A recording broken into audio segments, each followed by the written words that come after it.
Så er det type 5, og jeg vil godt starte med en lille beretning. Jeg ved ikke, hvad jeres association er, når I hører en sådan syngeskål. Mine tanker går til Østen, til buddhismen, og det er lige netop der, hvor den her historie starter. Der var en professor, som besøgte en zen-buddhist munk i Kina. Den her professor, han havde studeret i Cambridge buddhisme og alle mulige religioner, og var meget, meget klog og meget, meget viden om alle de her ting.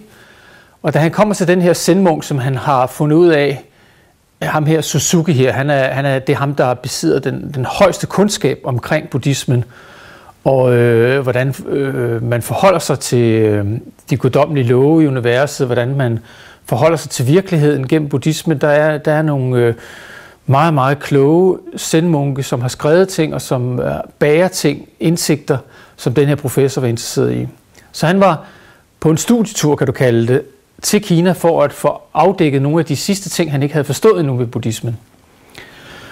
Og han sætter sig så foran den her zen-munk, og han har jo mange af sine disciple siden omkring sig på det her zen-kloster. Og så, som traditionen er, når du kommer til en zen-mester, så får du en kop te. Og det bliver jo lavet med alle kunstens regler, hvor at alt foregår som et meget flot ritual. Alt sammen er et udtryk for skønhed, som er en af kernen i zen-buddhismens regler. Men så da han skal række koppen til den her zen-mester, eller zen-mesteren rækker... Så da zen-mesteren rækker koppen til den her professor og hælder vand i, så bliver han ved med at hælde. Og denne her professor kigger på koppen, og på et tidspunkt så begynder det at løbe ud over kanten. Og denne her professor, han bliver ved med at se på, at det løber ud over kanten. Og så siger han, jamen mester, jeg har nok, min kop er fyldt. Og så sidder zen-munken og kigger lidt på ham. Ja, sådan er det. Du kommer her til mig, fyldt med koncepter, fyldt med tanker, fyldt med forestillinger om, hvordan zen-buddhismen er. Og når jeg nu skal fortælle dig og afsløre for dig, hvad zen-buddhismen er, så når jeg hælder noget op, så er der ikke plads. Fordi du er propfyldt med tanker. Og her ser vi forskellen på femmeren i enagrammet, som er i alvidenheden, og femmeren, som har låst det inde i et tankeunivers, i en forestilling om, hvad alviden er. Så det vi skal forstå, det er, at når vi går ind i type 5, 6 og 7, som er hovedcentret, at der er to helt forskellige tilgange til det med, hvad er viden, hvad er hovedet, hvad er den intelligens, som hovedet besidder. Hovedcentret er nemlig ikke bare intellektuel viden, ikke bare den form for viden, som vi ofte lærer i skolen, og som vi lærer, når vi er på universitetet, netop at vi sidder med bøger, slår op i bøger og får viden ind i os. Det er en zen-munk kan se, en zen-munk, som lever i stilhed. Det han kan se, når vi vesterlændinge kommer til ham, at så er der fyldt med tanker, forvirrede tanker og uro. Så hvis jeg tog en lille chip og satte ind i mit hoved, og hvis man forestillede sig sådan en biochip, at man kunne broadcast, at man simpelthen kunne udsende mine tanker ind i et radioapparat, og så lade det køre på en højttaler, så ville jeg få et chok, og I ville også tænke, hvor pinligt.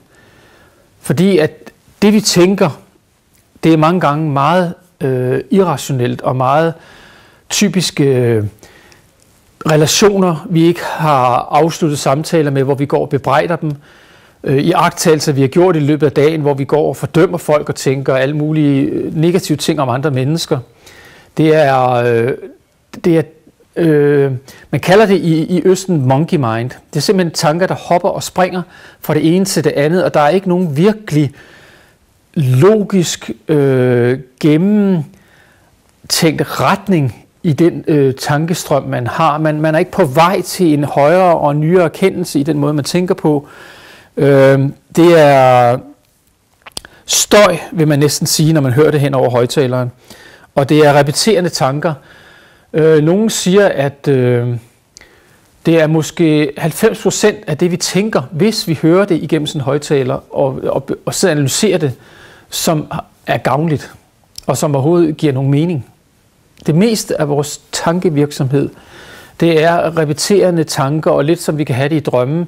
Egentlig bare ting, der bliver bearbejdet, men som egentlig ikke har nogen styring og kontrol. Så det første, der skal ske, når vi skal gå ind i hovedcentret, det er, at vi skal forstå, at den hjerne, der tænker hele tiden, at den skal vi detache os fra, den skal vi sætte os udenfor. Og det er præcis det, der er, på en måde også er femmerens projekt. Det er, hvordan kan jeg træde uden for sindet og iagttage min tankevirksomhed og få hold på mine tanker. De har det bare sådan, at de gør det ikke inde i sig selv, men de gør det i forhold til os andre og i forhold til den verden, de omgiver sig med. Så vi oplever tit, at femmere, de trækker sig fra engagementet i os og i verden og betragter det udenfra. Man kalder femmeren for observatøren. Det er en person, som godt kan lide at lukke sit følelsesliv ned og er stolt over egentlig at ikke ligesom andre mennesker bliver drevet hid og did af følelsesstrømmen. Faktisk så er det sådan, at femmere, de ser en ære i ikke at tale noget ud, som ikke er gennemtænkt. Så derfor er der meget kontrol, inden de taler, fordi at noget, som de afskyr femmer, så er det idioti. Altså det er, når mennesker bare plaprer løs og afslører alt det, der er oppe i hovedet. Så man kan sige, at en helgen, det er en, der har fornuft nok til ikke at sige det, som de tænker. Mens en vanvittig, en idiot, det er en, som siger alt det, de tænker. Lidt karikeret. Men det vil femmeren for alt i verden ikke være. Idioten, som plapper ud, som lader sig være styret sine følelser. Derfor har de fundet ud af, at følelser, det er noget, jeg skal kontrollere, fordi følelser, det er uforudsigeligt, hvad de kommer med. Hvis jeg bare udtaler mine følelser og lader dem komme ud, så kommer jeg i meget ubehagelige situationer med andre mennesker, hvor jeg har sagt ugennemtænkte ting, som jeg ikke kender konsekvensen af. Så derfor elsker de faktisk at være alene. Og sidde alene med deres egne tanker og har deres tankeverden som en ven, som næsten deres tætteste ven. Fordi at tankerne, når man kontrollerer dem og styrer dem i en bestemt retning, så har de en forudsigelighed, og de har man har mere kontrol over tanker end følelser, som hele tiden ændrer sig og har et kaotisk forløb over sig, man ikke kan kontrollere. Så derfor beslutter de meget hurtigt at blive over i tankeverdenen. Stilhed, det er det næste stadie fra, at man bare plapper ud med sine tanker og afslører dem. Så begynder man sådan at kontrollere sine tanker og siger, det her vil jeg ikke tænke. Og der kommer stilheden ind. Det er derfor, at zen-buddhister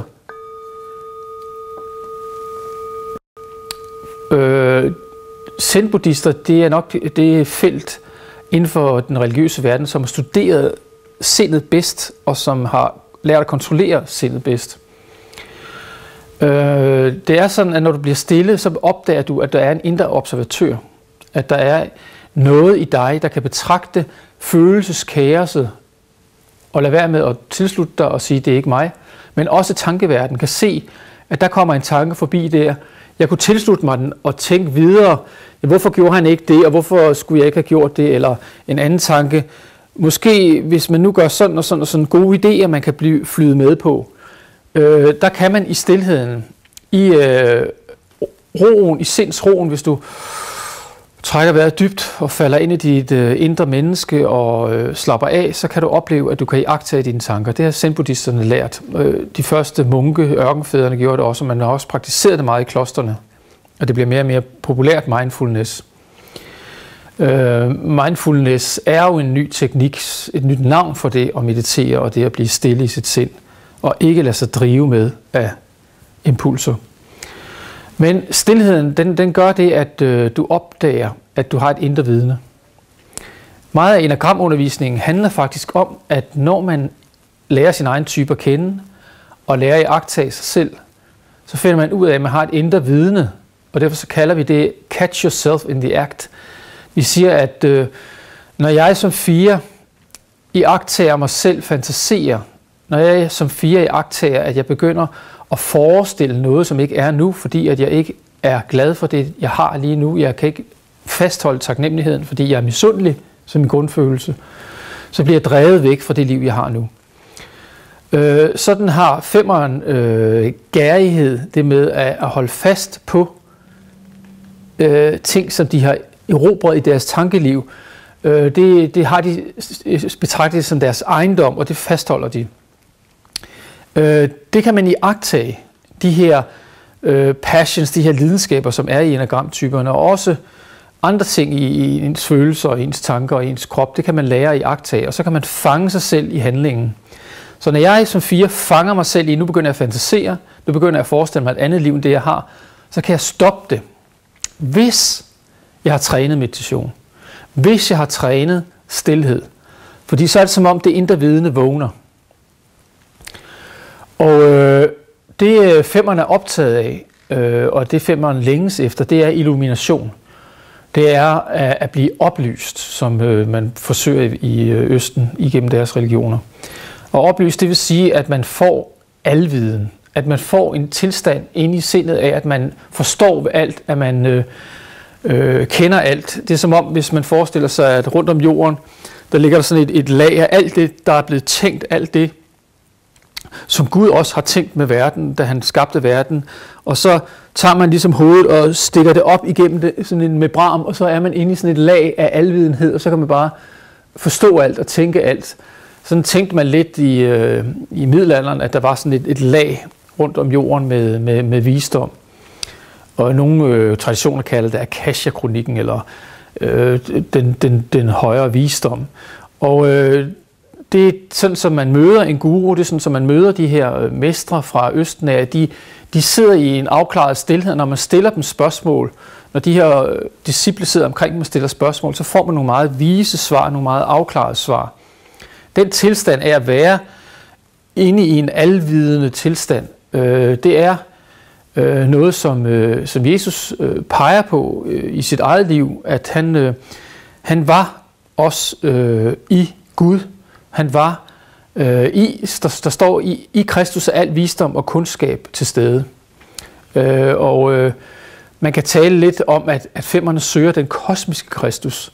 Den Kristus, som kender alt og ved alt, og som har skabt alt, og som er før alt, og alt er skabt for at ære. Der står, at i begyndelsen var ordet, og ordet var hos Gud, og ordet var Gud. Alt det, som er skabt, er blevet til ved ham, og uden ham er intet til af det, som er. Så vi ved, at Kristus, som er ordet, han er den, som har skabt hele universet. Så når du kommer ind i Kristus, så har du på en måde adgang til al den viden, der er.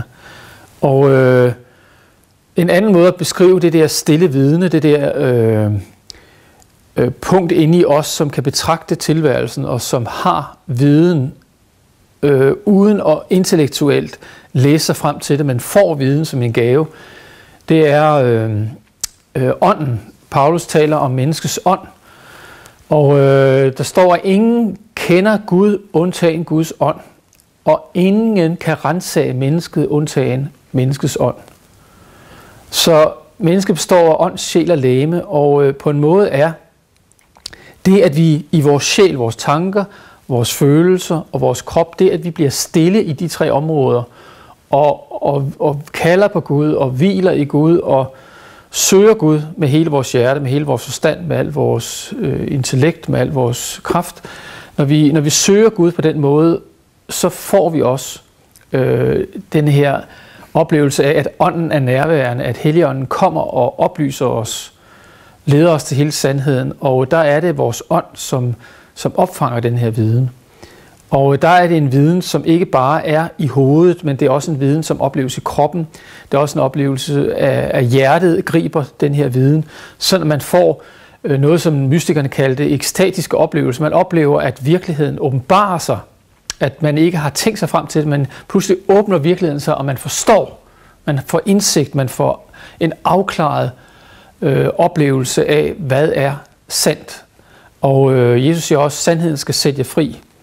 Så der er altid forbundet med sådan en frihedsoplevelse af, at et mindre univers, at noget, man troede var virkeligt, at det bliver pludselig brudt, og så opstår der en endnu større virkelighed, som rummer den gamle virkelighed, men som er over den virkelighed. Og derfor taler man altid om, at det, der hedder alviden, det som er oplystheden, det er en ikke-dualistisk verden. Der oplever man ikke, der er forskel på mand og kvinde, og jøde og græker, og træl og fri, som Paulus siger. Der er de der gærer, der er, som vores sind, det der monkey mind, sætter og dømmer mennesker i. Det sind er overskredet, og man kan begynde at rumme paradokser, modsætninger. Og det er kendetegnet ved alviden, med det, som en femmer trakter efter, det er at blive illumineret, at blive gennemstrømmet af en viden, som udsletter gamle dualiteter, gamle støvede tankemønstre, som ikke kan rumme virkeligheden. Og det de søger, det er, de søger retning, de søger en sikker ledelse i deres liv, de søger klarhed, fred, peace of mind, og så erkendelser, som har evighedsperspektivet i sig, at man får en oplevelse af, at når man får en erkendelse, så rummer det en større del end en selv. Man bliver opslugt i en større viden, at Gud på en måde tænker i dig, at du kommer ind i Guds sind. Der står også flere steder, at vi har Kristi sind, så vi kan skønne, hvad der er Guds vilje. Og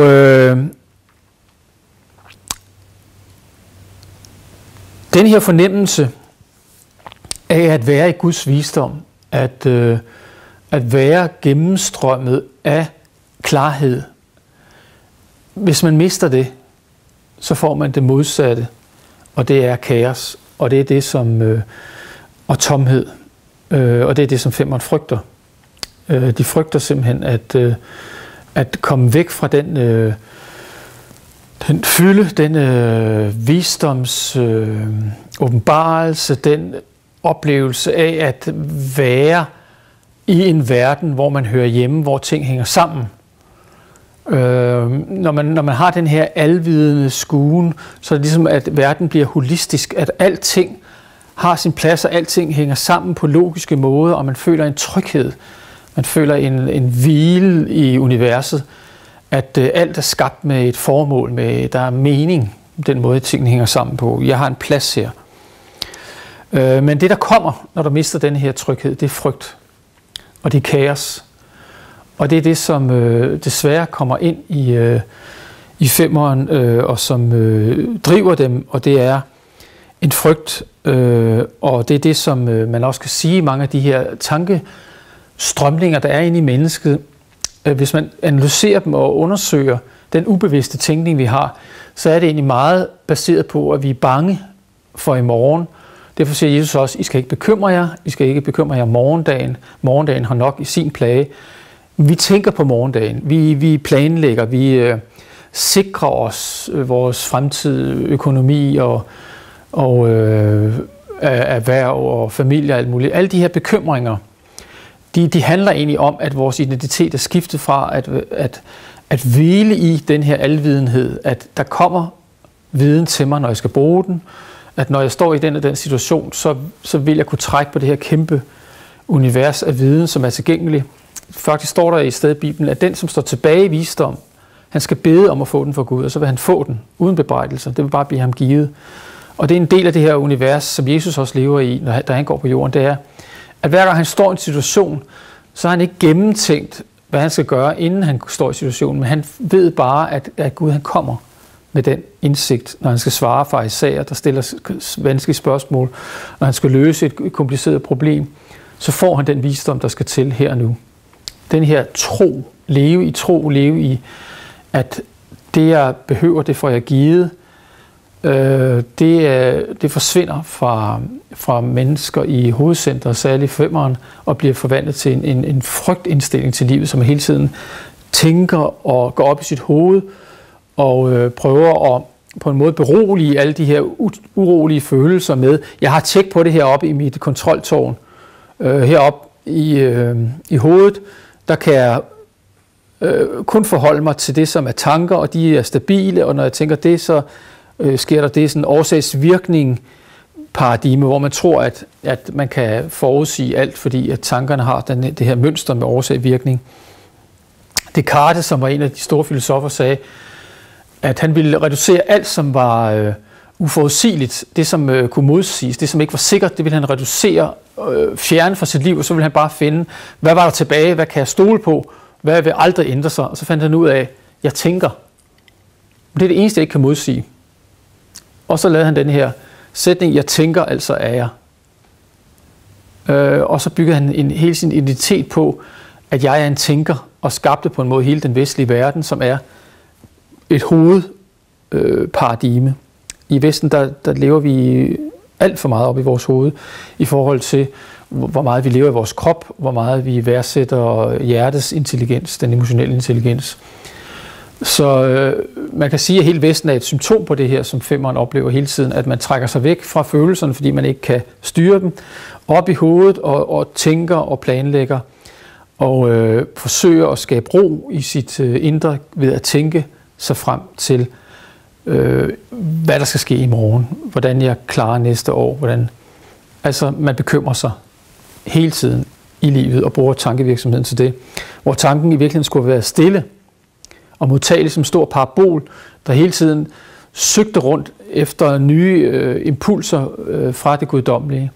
Og når man så havde brugt den viden i den situation, den skulle bruges, så kan slippe ikke holde fast på den, fordi det her fungerede, nu holder jeg fast på det, så næste gang jeg står i den situation, så vil jeg bruge det på samme måde igen. Man kan slippe og tænke, nu er det en ny situation, jeg bliver ført ind i. Det er noget ny viden, det er en større viden. Så femeren er et menneske, som egentlig er tænkt til at være en kanal for visdom til os, en åbenbarelses orakel, som hele tiden er i nuet, men som også er meget tæt forbundet med nuet. Det, der er problemet med femeren, det er, at de har det, der hedder gærighed som deres dødssynd. Det er, at når de får viden, så samler de på det, holder fast på det, og vil ikke dele det med andre. At de det der hele taget er vanskeligt for dem, det er, at mange siger, at da de var børn, at der oplevede de, at deres forældre invaderede dem. At de sad måske på deres værelse og oplevede en stille stund, hvor de oplevede det her gennemstrømning af afklarethed, af jeg forstår, og så kommer der en mor, der banker på, og Per, skal du ikke ud og lege med de andre drenge, og ud og bruge din krop lidt, og skal du ikke ud og opleve noget? Nu skal vi alle sammen ned til stranden, og nu kommer du med. Og så sidder de der, de sad lige og var i sådan en stille, afklaret fase af deres liv, og så bliver de afbrudt. Der er nogle femmer, der oplever, at barndommen er meget en oplevelse af at blive invaderet, og at forældrene var meget påtrængende.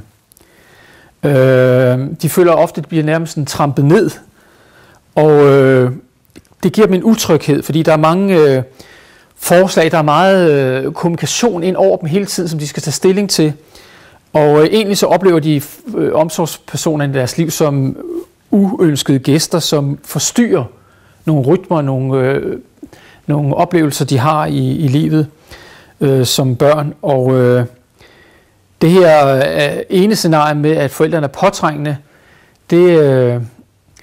det opleves senere som som grundmotivationen til, at de trækker sig fra sociale sammenhænge, at de trækker sig fra for meget krævende sociale sammenhænge. Femmer bryder sig ikke særlig meget om, at hvis der er nogen, der ringer på døren eller banker på døren, og spontane besøg kan godt virke forstyrrende, fordi at de kender ikke lige, hvad er dagsordenen. De vil hellere have, at man ved, hvad skal vi mødes omkring, og hvad er min rolle, og hvad er din rolle. Og så kan de sådan gå og forberede sig lidt på den situation, og ved nogenlunde, hvad er det, der forventes af mig, og hvor meget kræver det af mig. Fordi de oplevede igen og igen som børn, at de er blevet... De taler selv om, at de trækker sig tilbage for at lade batterierne op. De bliver simpelthen emotionelt udsuget, de bliver krævet for meget, at forklare for meget om deres indre liv og deres følelser, og flygter sig op i hovedet, gemmer sig i hovedet. Fordi det er for overvældende at forholde sig til alle de her invaderende mennesker omkring sig. Det andet scenarie, femmeren kan opleve, det er at være opgivet, at mere blive ignoreret, og det kan være, hvis de har haft forældre, som ikke magtede forældrerollen. Det kan være, at der har været en skilsmisse, så den ene forælder har haft barnet og har ikke magtet den rolle der, og har trukket sig fra barnet, fordi de har haft nok med deres egne bekymringer om at overleve. Fysisk har vi penge nok, og har måske brugt rigtig meget tid på at tjene penge og sørge for, at familien kunne køre. Og der oplever femmeren mere noget med, at forældrene roser barnet. Se, nu har han siddet stille en hel time og leget med sig selv, og han kræver ingen vedligeholdelse, han kræver ikke noget. Og hele kærlighedserklæringen for forældrene går på, at man skal ikke vedligeholde det barn, at det barn er selvkørende, at det klarer sig selv. Og så får barnet den her rolle af, at det kræver ikke noget. Og det kan man godt opleve lidt med femmerne, at de adopterer det livssyn, sådan at når du møder dem, så siger de ubevidst, hvis du ikke kræver noget af mig, så kræver jeg heller ikke noget om dig, skal vi være venner. Så man laver sådan et meget, meget lavt energiniveau kontrakt med, at man forventer meget lidt af hinanden. Og dermed så beskytter man egentlig sig fra de venner, man har. En anden måde at gøre det på, det er, at det hedder, at man laver adskilte rum i sit liv. Det vil sige, at man har nogle venner, som man dyrker sport med. Så har man nogle venner, man er på universitetet med, nogle kollegaer, for eksempel hvis man er lærer. Og så har man familien. Og så for at undgå at komme i situationer, hvor at man for eksempel på arbejdet skal til at forholde sig til problemer hjemme, så adskiller man de der zoner meget. Så hvis konen ringer til manden på arbejde og spørger, nå, har du tænkt på mig i dag? Eller spørger om aftenen, når de kommer hjem, har du tænkt på mig i dag? Så føler manden, det er meget ubehageligt, og han bliver næsten nødt til at fake og sige, ja, selvfølgelig har jeg tænkt på det i dag, men det har han faktisk ikke. Fordi når man er på arbejde, så lukker man skodderne til privatlivet. Og så, når man så tager hjem fra arbejde, så er det familie. Altså, der er virkelig sådan vandtætte skodder mellem de ting, man laver, fordi så kan man bedre forstå sin rolle, og man kan bedre forstå energiudveksling, hvordan den skal foregå, og man ved, hvornår det starter og slutter. Man kan godt lide at have sådan nogle klare tidsintervaller, fordi at man har oplevet igen og igen som barn, at man er blevet trukket for langt ind i noget. Folk har invaderet en og har blevet ved med at kræve af en, hvor man ikke havde noget at give. Så I kan forestille jer scenariet, at femmeren det er sådan en bibliotekar, og så kommer jeg op til bibliotekaren, og så siger jeg, jeg vil gerne have en bog om Immanuel Kant. Og så siger bibliotekaren, jamen desværre, det har vi ikke i vores bibliotek. Den situation, det vil være meget ubehageligt for en femmer. Hvis du kommer til en femmer og spørger om noget, som du gerne vil have, at de skal oplyse dig om, og du ved, at det er noget, som de står i en situation, at det er noget, de kan give videre, den viden, så bliver de føler det meget ubehageligt, hvis du så bliver ved med at insistere på noget, som de ikke kan levere. Den situation vil de for alt i verden ikke stå i femmeren. Det er meget vigtigt, og derfor så laver de det trick, at de finder bestemt ting, de er dygtige til. Hvor de nørder fuldstændig, hvor de altid kan levere varen, hvor der er et stort lager, Så uanset næsten hvor mange der kommer og spørger om den vare, der skal leveres, så kan du levere varen, fordi du har så meget på lager. Men så er der 90% af resten af livet. Typisk er der mange femmer, de interesserer sig ikke for sport, og gider ikke bruge sin hjerne på at interessere sig for alt det med sport. Så når man spørger, hvad har du hørt, hvem der er den nye anfører for landsholdet, så ved de ikke sådan noget. Altså, så har de sådan en masse anden, ofte almen viden, som de ikke interesserer sig for. Så har de en nørdet viden på et bestemt punkt, hvor de leverer varen altid. Og det er igen det her med, at de vil ikke fremstå som idioter. De vil ikke udtale sig om noget, som de ikke ved meget sikkert. Og derfor så, hvis du spørger dem om noget, så er de lidt, det her med average, det betyder gærighed, så er de lidt nærige med at give dig oplysninger, fordi at de vil aldrig fremstå som idioter, og de vil aldrig udtale sig om noget, som de ikke ved meget, meget, meget godt. Så hvis du spørger, hvad synes du om den der nye bog der med Da Vinci-mysteriet der, og har du læst den og sådan noget, så siger de ja, det var interessant. Og så får du ikke rigtig meget mere at vide. Fordi at det man ikke siger, det skal man ikke stå til ansvar for. Og det man ikke udtaler sig om, det kan man heller ikke blive anklaget for at sige noget om. Så man får sådan lige noget sikker viden fra dem. Og når det er uden for deres kompetenceområde, så får du ingenting. Og kvækerne, de siger, at hvis du ikke kan, altså at stilheden er en ideel tilstand, det er en afklaret tilstand af viden, kan man sige for dem. Det er en kristen retning, som brugte meget tid på stilhed. Og de siger, hvis du ikke kan improve på stilhed, hvis du ikke kan forbedre stilheden, så skal du ikke sige noget. Og man kan også sige det på en anden måde. Jamen hvis der er noget, du ikke ved noget om, så lad være med at tale om det, så det afsløres. Femmerne, de trækker sig fra situationer, hvor de kan fremstå som dumme.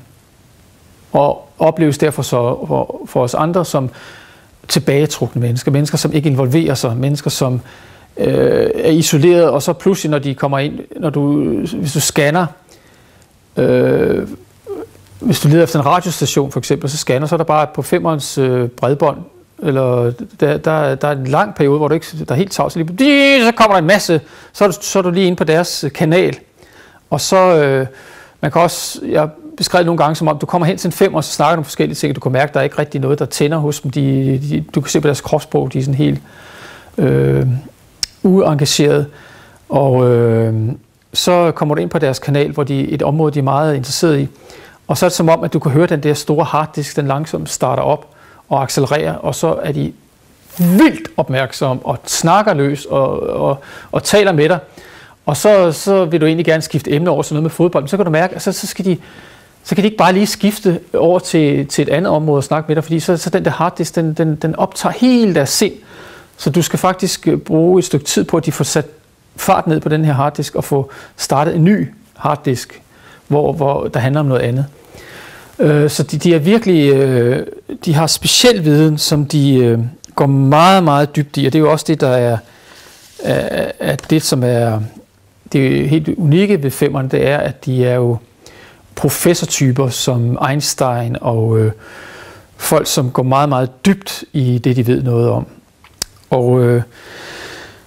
Og ofte out-of-box-tænkning, fordi de tænker så dybt og så længe og så indtrængende i det, og så har de det her med, at de har det her forhold til firen ved siden af sig, hvor de tænker meget originalt. De får ofte fat i nogle andre vinkler på viden, end man normalt har. Så opstår der altid jeg kan også sige, at når de undersøger viden, så er det som om, at de personliggør den viden, de undersøger, og skaber identitet med den viden.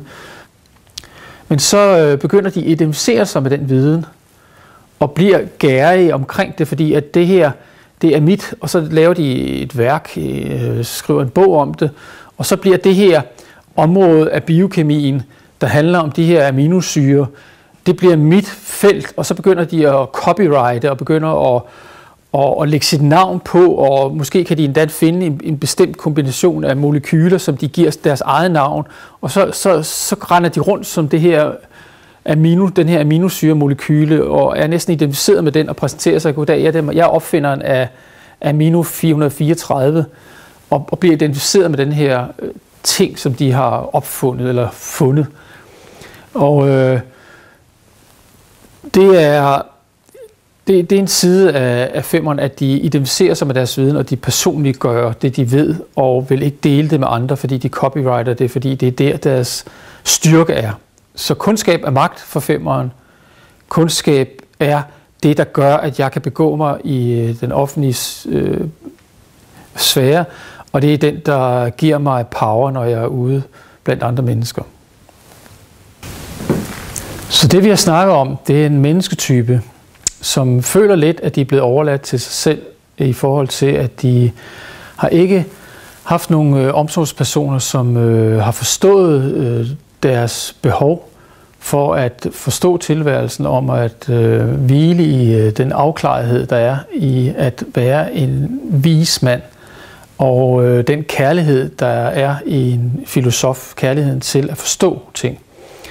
De har simpelthen oplevet, at jeg er anderledes end mine andre kammerater. De har ofte ikke kunnet begå sig i skolegården, ofte ikke kunnet begå sig i forskellige lege, fordi de har ikke kunnet bruge den her otterkraft til at træde ind og manifestere sig, så de har ofte været observatøren, der har kigget ind på de andre, der har ageret i livet og stået uden for sådan en osteklokke og analyseret, og hvorfor var mine omsorgspersoner sådan i min barndom?